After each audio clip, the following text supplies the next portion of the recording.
El segundo, ¿quién era? Yankee Guaywa. Guaywa. Y tercero, Pauca Torres. Ahora sí empezaremos.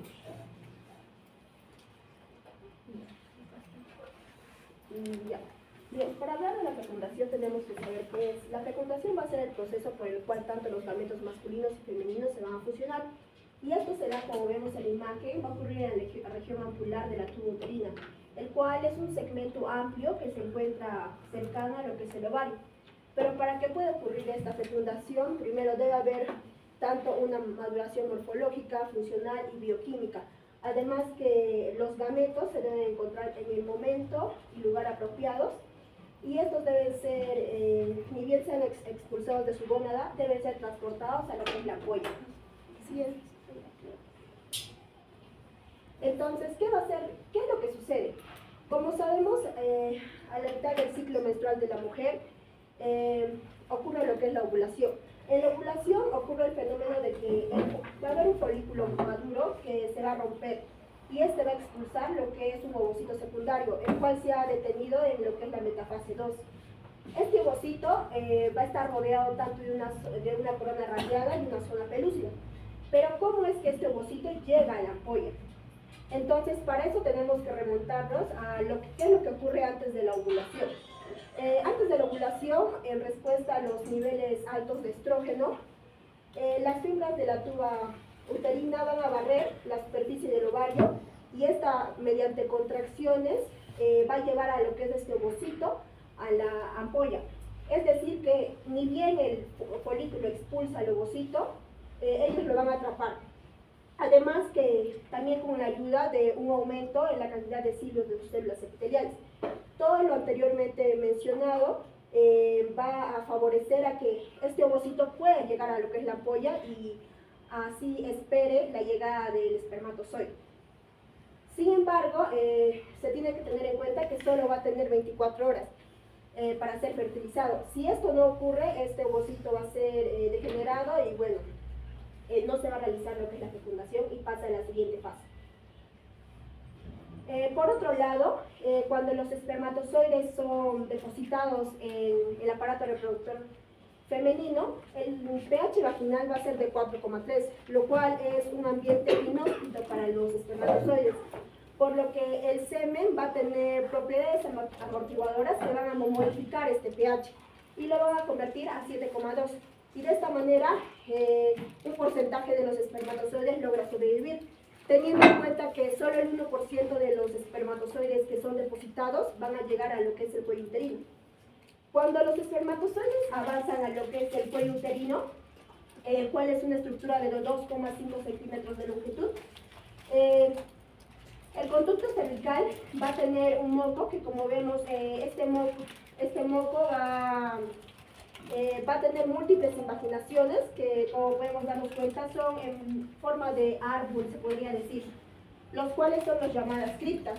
Se dice que en estas criptas una parte de estos espermatozoides se depositan, y algunos autores dicen, ¿no?, que para que estos se puedan liberar puede transcurrir entre 48 a 72 horas después del coito.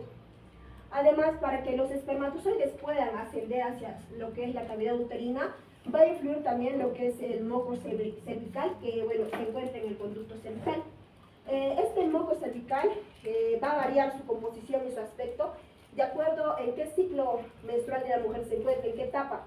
Entonces, si se encuentra entre los días 9 y 16, este moco, como podemos darnos cuenta, tiene un aspecto filante, es decir, lo que coloquialmente se llama como en clara de huevo. ¿Esto por qué? Porque el agua va a aumentar bastante en respuesta a la acción de los estrógenos, por lo que al tener este tipo de composición, esto va a favorecer a que los espermatozoides puedan ascender. Lo contrario sería si tiene una composición más mucosa.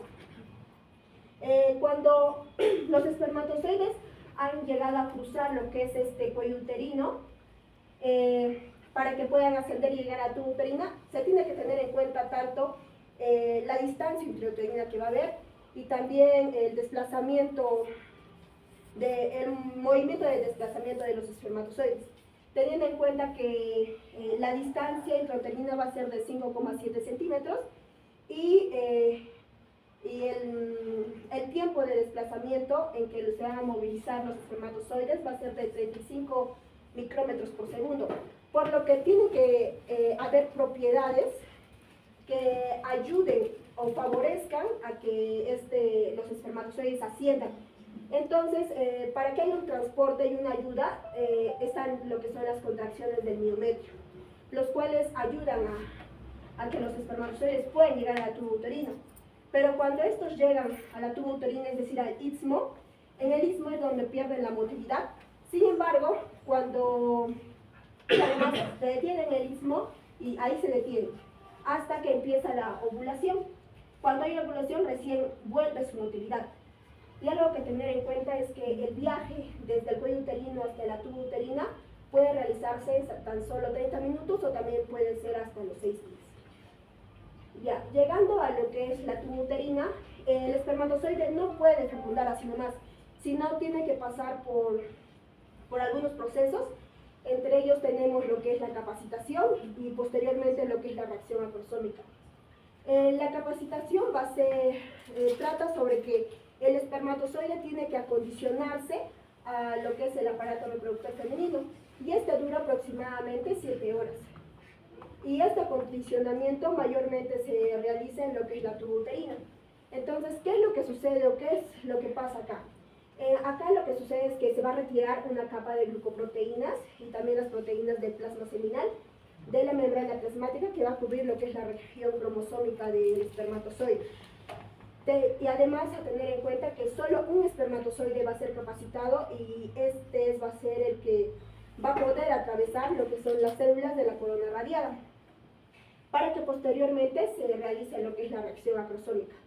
Esta reacción acrosómica, como vemos en la imagen, va a ocurrir tras la unión con la zona pelúcida y va a culminar con la liberación de enzimas que van a ayudar a penetrar lo que es esta zona pelúcida. Y así de esta manera poder entrar con mayor facilidad, y vamos a ir a lo que son las fases de la fecundación. Las fases de la fecundación son 3, según el Lachman, empezando con la primera, que es la fase 1. La fase 1 es sobre la penetración de la corona radiada, que ya lo hablamos anteriormente. Sin embargo, bueno, a tener en cuenta que entre los 500 a 400 millones de espermatozoides que son depositados, solo entre 300 y 500 espermatozoides van a llegar a lo que es el sitio de la fecundación. Sin embargo, solo uno de estos va a lograr fecundar al óvulo, ya que ha recibido lo que es la capacitación.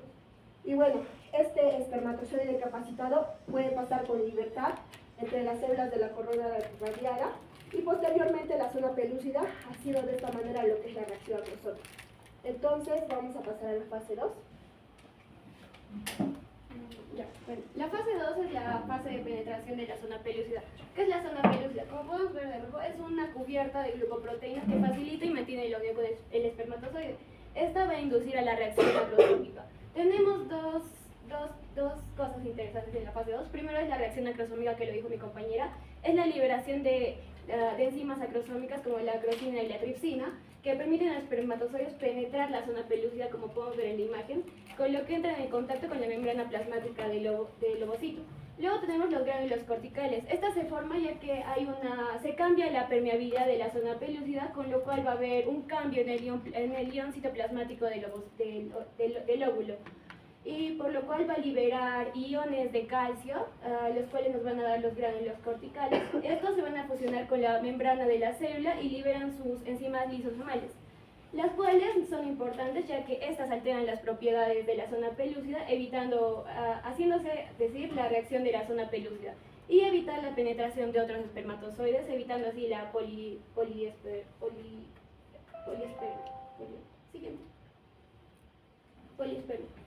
Luego tenemos la fase 3, que es la fusión de las membranas celulares del ovocito y del espermatozoide. Primero tenemos la adhesión inicial, en la cual esta se da por las integrinas y sus ligandos del ovocito, en el cual se dan las membranas plasmáticas del espermatozoide y el óvulo se fusionan. Tan pronto el espermatozoide entra en contacto con el ovocito, el óvulo responde de tres formas. Primero tenemos la reacción cortical la reacción cortical y de la zona pelúcida, como lo dije anteriormente. La membrana del ovocito se vuelve más impenetrable, la zona pelúcida altera su estructura y su composición, lo cual nos evita la poliespermia. Luego tenemos el reinicio de la segunda división mitótica. El ovocito termina su segunda división meiótica de inmediato tras el ingreso del espermatozoide. Sus cromosomas, los 22 autosomas del cromosoma X, forman un núcleo vesicular, el cual es el proóvulo, el pronúcleo femenino. Luego tenemos la activación metabólica del óvulo, que es la liberación del calcio, como lo dije anteriormente, que es el factor activador que inicia el desarrollo del cigoto.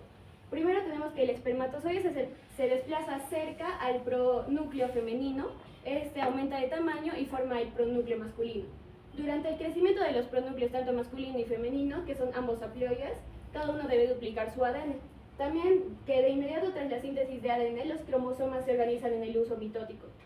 También se separan longitudinalmente a la altura del centrómero y sus cromátides hermanas se desplazan hacia los polos opuestos, lo que aporta que cada célula del cigoto tenga un número diploide normal de cromosomas y de ADN. Siguiente. Por lo tanto, los resultados de la fecundación tenemos tres principales. Es la recuperación del número diploide de cromosomas, tanto de la mitad de la madre y luego de la mitad del padre. La determinación del sexo del del nuevo individuo, que sería que el espermatozoide nos da un cromosoma X, tendríamos un embrión femenino que sería XX. Si nos da un cromosoma Y, sería un embrión masculino que sería XY. Y luego el inicio de la segmentación, ya que si no ocurre la fecundación, el ovocito se degenera en 24 horas después de la ovulación. Continuando con lo que es la segmentación, tenemos que recordar que el cigoto, cuando entra a su etapa bicelular, va a iniciar con las divisiones mitóticas, conociéndose como blastómeros. Entonces, en esta imagen tenemos 2 blastómeros, 4 blastómeros, etc. Cuando llega a los 8 o a las 8 células, estos van a estar en una disposición laxa, es decir, no van a estar tan juntos. Pero ya tras la tercera generación, va a haber lo que es la compactación, es decir, va a haber una unión estrecha, una comunicación estrecha entre estas células, y ya para el día 3 se va a formar la mórula con 16 células.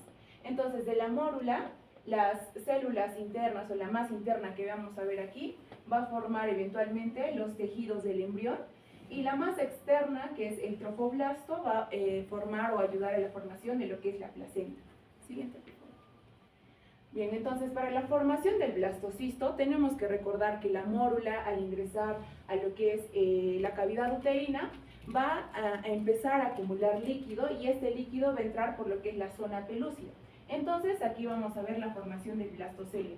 Es aquí cuando ya lo conocemos como blastocisto. Aquí vamos a ver que el embrioblasto, que es esta parte de aquí que está de color azul, es la masa externa que se va a ir hacia un polo, y el trofoblasto, que es la masa externa, va a recubrir o va a estar a la periferia de todo esto, ¿no? Entonces, es importante a este nivel que desaparezca la zona pelúcida, porque gracias a la desaparición de esta es que se va a permitir la implantación. Siguiente, por favor. Bien, si hablamos del inicio de la implantación generalmente se va a dar a lo que es el 6º día, donde las células trofoblásticas van a ir penetrando la mucosa uterina, y esto se va a dar gracias a la adhesión, que va a estar mediada por ciertas moléculas, por ejemplo tenemos la L-selectina y los carbohidratos del epitelio, y la fijación y la invasión van a estar mediadas ya también por las integrinas y las moléculas de matriz extracelular, donde tenemos a la laminina y a la fibronetina. Entonces aquí decimos que la implantación va a ser una acción que se va a dar en conjunto tanto por el trofoblasto como el endometrio. Hablando de lo que es el epiblasto, hipoblasto y los ejes, vamos a ver que el embrioblasto, que lo veíamos ya dirigido hacia un polo, se va a ir diferenciando en 2 tipos de capas. Tenemos una capa dorsal, conocida como el epiblasto, y una capa ventral, que está junto al blastocele, que es el hipoblasto. Es importante mencionar aquí que el hipoblasto va a generar lo que es el endodermo visceral anterior, conocido como las células de Eva, las cuales van a secretar los inhibidores como el Severus o el LEPT1, que van a determinar el extremo craneal. Entonces, a nivel de este momento, estamos viendo que se establece la polaridad dorso-ventral, ¿no? Siguiente, por favor. ¿Y cómo vamos a encontrar al útero en la implantación? Tenemos que recordar que el útero tiene 3 capas, ¿no? El endometrio, que es la más interna, que es la mucosa, el miometrio, que va a estar conformada por músculo liso, y el perimetrio, que es la serosa, ¿no? Entonces, recordar que para la implantación, el útero tiene que estar, nos vamos a centrar en el endometrio. El endometrio va a tener a su vez 3 fases, que es la proliferativa, la secretoria y la menstrual. Entonces, para la implantación, el endometrio tendría que estar en una fase secretora, que vamos a detallar más adelante. Entonces, hablando ya del endometrio en su fase secretora, recordar que aquí las glándulas y las arterias del endometrio se van a encontrar tortuosas, y también va a haber un agrandamiento, un aumento del volumen del tejido, ¿no? Entonces, es aquí cuando vamos a reconocer 3 tipos de capas. La capa compacta, que es la superficial, la capa esponjosa, que es la intermedia, y la capa basal, que es, la regenerativa, ¿no? Mencionar aquí que el blastocisto al momento de la implantación frecuentemente se va a dar en la cara anterior o posterior del cuerpo uterino, y si, como se mencionó, si no va a haber una implantación, una fecundación, las capas que se van a caer va a ser la compacta y la esponjosa, mientras que la basal se va a quedar para el siguiente ciclo y regenerar estas capas. Eso sería todo. Muchas gracias. Muy bien. ¿Alguna pregunta?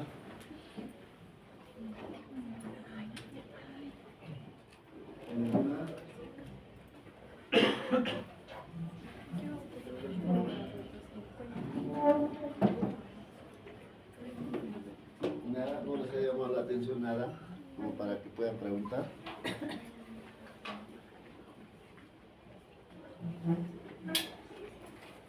¿Qué dice la delegada? A ver, ¿algún comentario, alguna pregunta?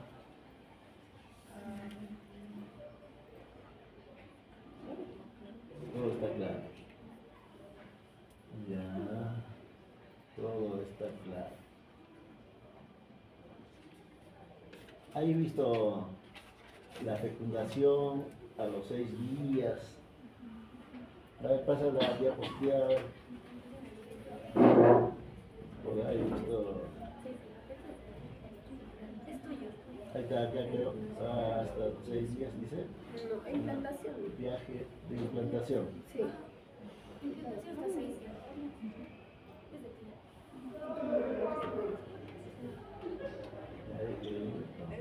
Esta día 6. Día sexto, el células estoplásticas penetran la mucosa uterina. Ya. ¿Qué preguntarían de eso? ¿Qué preguntarían?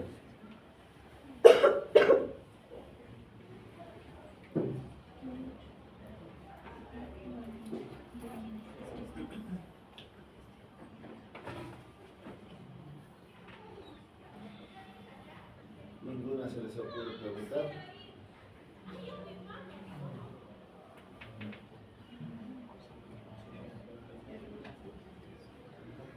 Sí.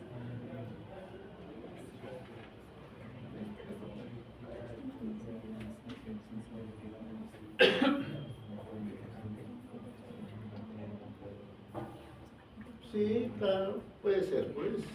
¿Tienes una imagen del útero? Ahí hay grano, pues. Por ejemplo, lo que está diciendo ahí, a este nivel se va a producirse la implantación a los 6 días ¿de qué? De la fecundación. ¿Y dónde se lleva a cabo la fecundación? Acá será. ¿Qué dicen? A ver, embriología, ¿qué les ha dicho? 6 días de la fecundación. ¿De qué será? No creo, ¿no? Bueno, entonces, se supone a qué edad ¿Qué día del ciclo? ¿Cuánto dura el ciclo ovulatorio? ¿Cuánto dura? Ciclo ovulatorio. ¿Cuánto durará?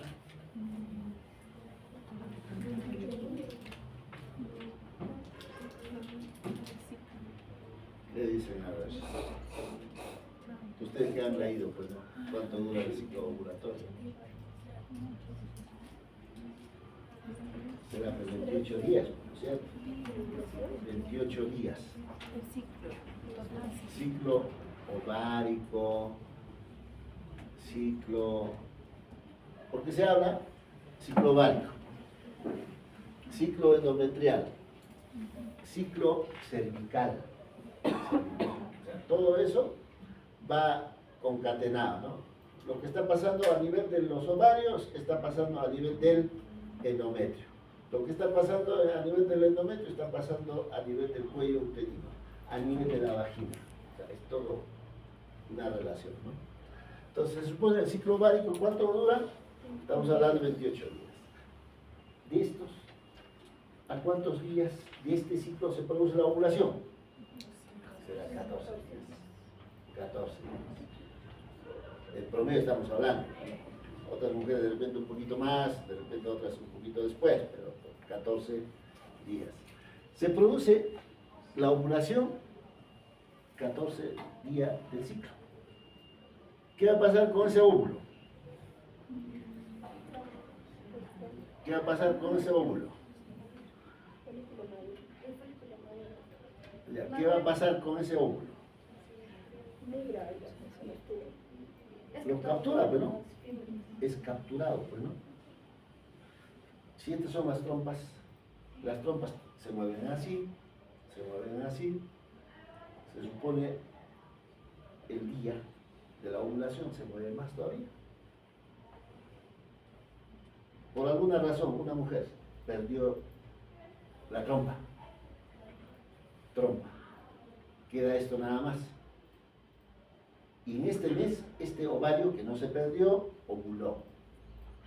Gracias a este movimiento, lo captura. Se mueve así, lo captura.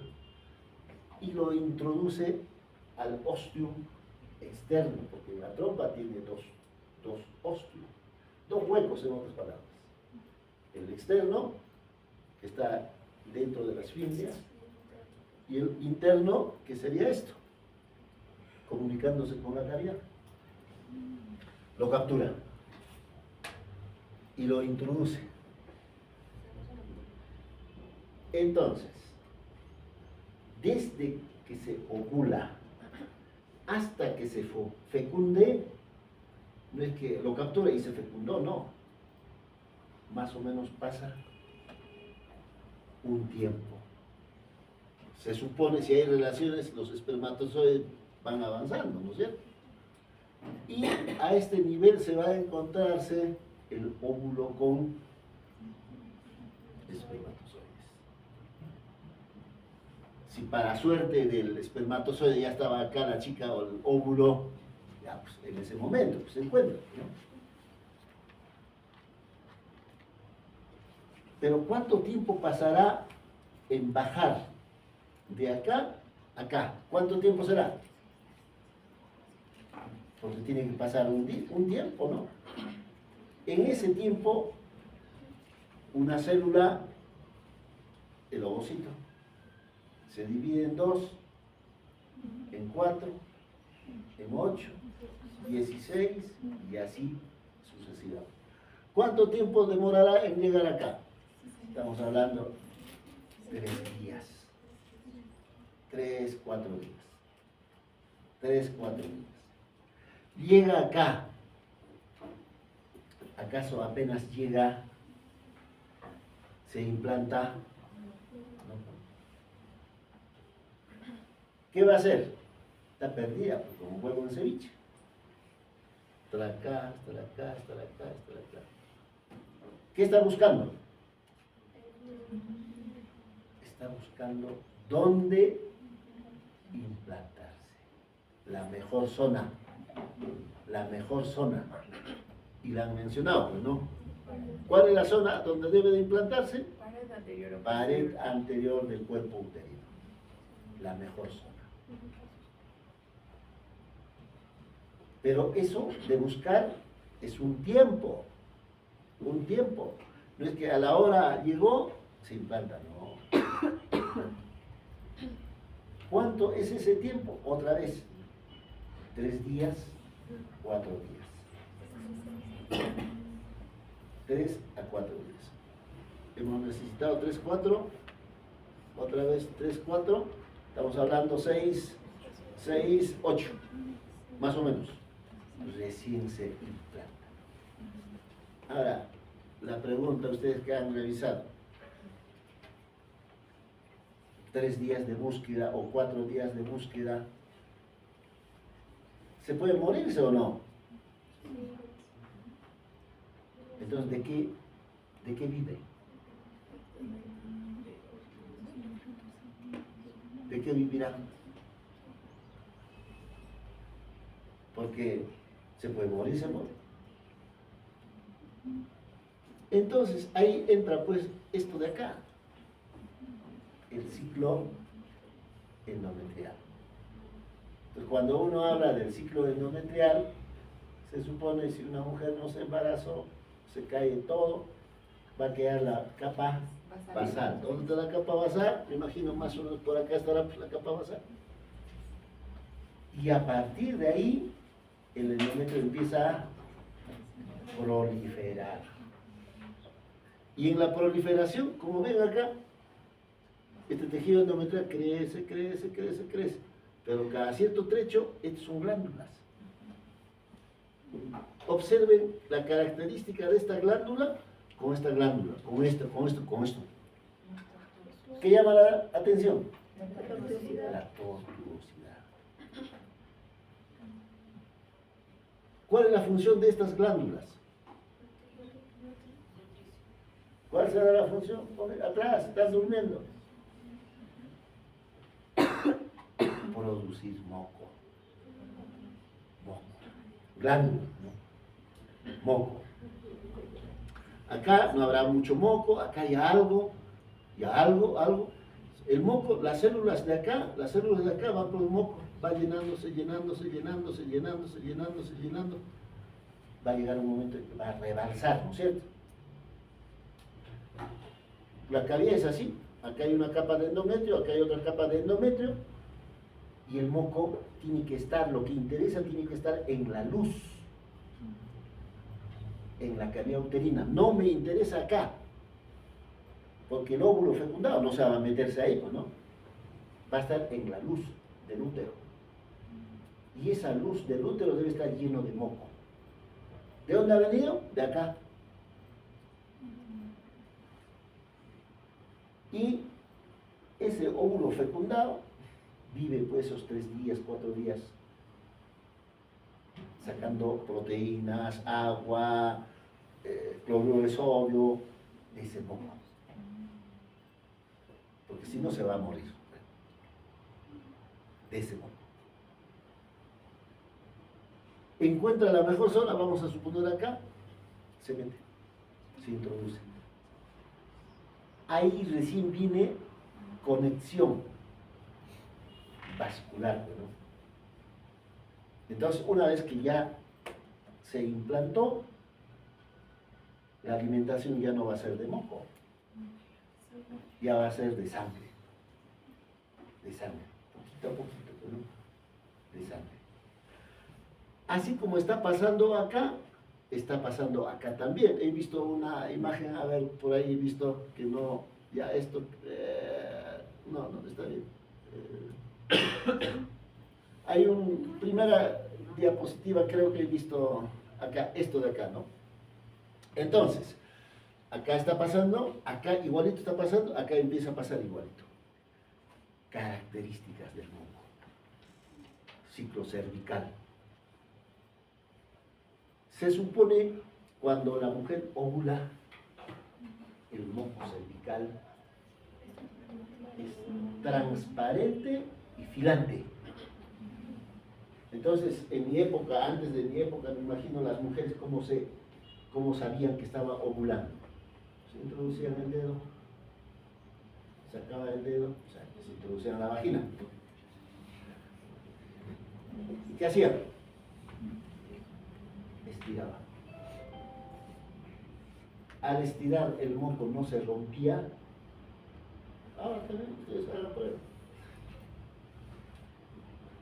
Significa que están ovulados, o van ovulado, o van a ovular. ¿Qué hacían? No relaciones. No relaciones. Pero va a llegar un momento en que otra vez se rompe. Significa que ya pasó. Entonces, ese moco filante, transparente, tiene una función. Ese moco espeso, con mucha celularidad, después que ya pasó ese periodo, también cumple una función. El moco filante, transparente, como clara de huevo, va a formar en la vagina puentes de moco.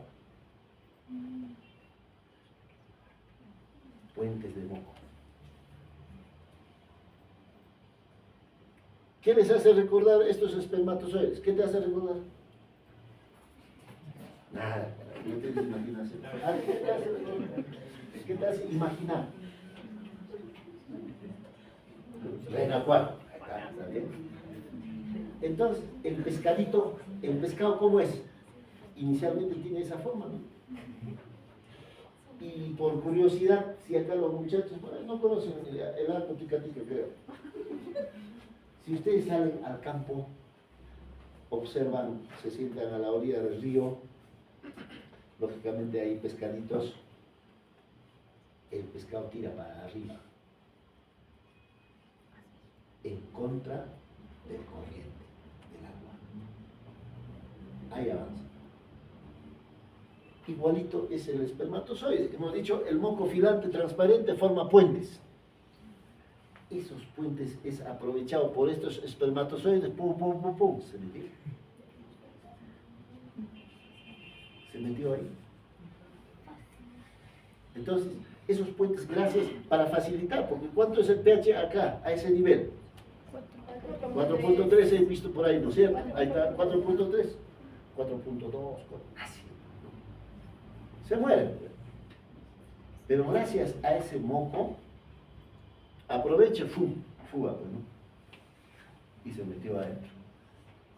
Pero una vez que se metió, se supone va bajando porque hay una curva de producción de hormonas, LH, FSH, estrógeno, progesterona. Empieza a actuar la progesterona. Gracias a la progesterona, el endometrio secretor. Porque primero proliferativo, estrógenos, secretor, progesterona, moco filante, transparente, estrógenos, moco espeso, progesterona. Entonces, el cuello uterino se tapa. Ya no deja entrar más espermatozoide, pero lo más importante, se supone en la vagina hay cantidad de bichos, pues no, montón de gusanos, bacterias. Si el cuello está abierto, porque para que el espermatozoide entra, se abre un poquito, ¿no? Si continúa abierto, esos bichos de acá malograría, lo haría perder lo que preguntaban, ¿no? Fracaso. Se cierra. Ese moco espeso, gracias a la progesterona, hace que el cuello se tape. Por una parte ya no entran más espermatozoides, ya están muertos también. Por otra parte, ya no ascienden, no hay ascenso de las bacterias. Entonces, si lo relacionamos la anatomía, porque, ¿no?, porque están hablando de anatomía, con la fisiología, más entendible, ¿no? ¿Qué está pasando acá? ¿Qué está pasando acá? Pero es ir revisando, razonando, relacionando. Eso. Ahora, esto de acá, creo que no lo has explicado bien, estos son glándulas, pues. Glándulas. Estos son glándulas. Las criptas que creo que hablaron son glándulas. Glándulas. Porque has hecho entender otra cosa. Estos son glándulas. Justamente esas glándulas son las que van a producir pues, el moco cervical.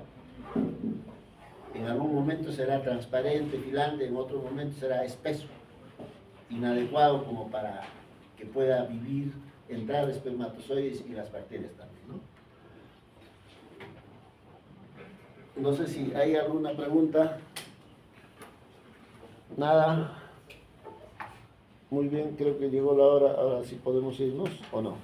Doctor, yo tengo una pregunta, pero es A de ver. la rotación. ¿De qué de rotación? De la mañana.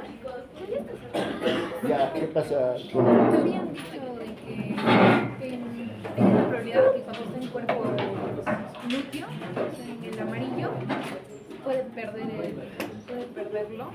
Ya. ¿Cómo es eso? Ya, no se vaya, no se vaya. Siéntese, siéntese. Está muy apurado. ¿Cómo? Doctora Keila Ward.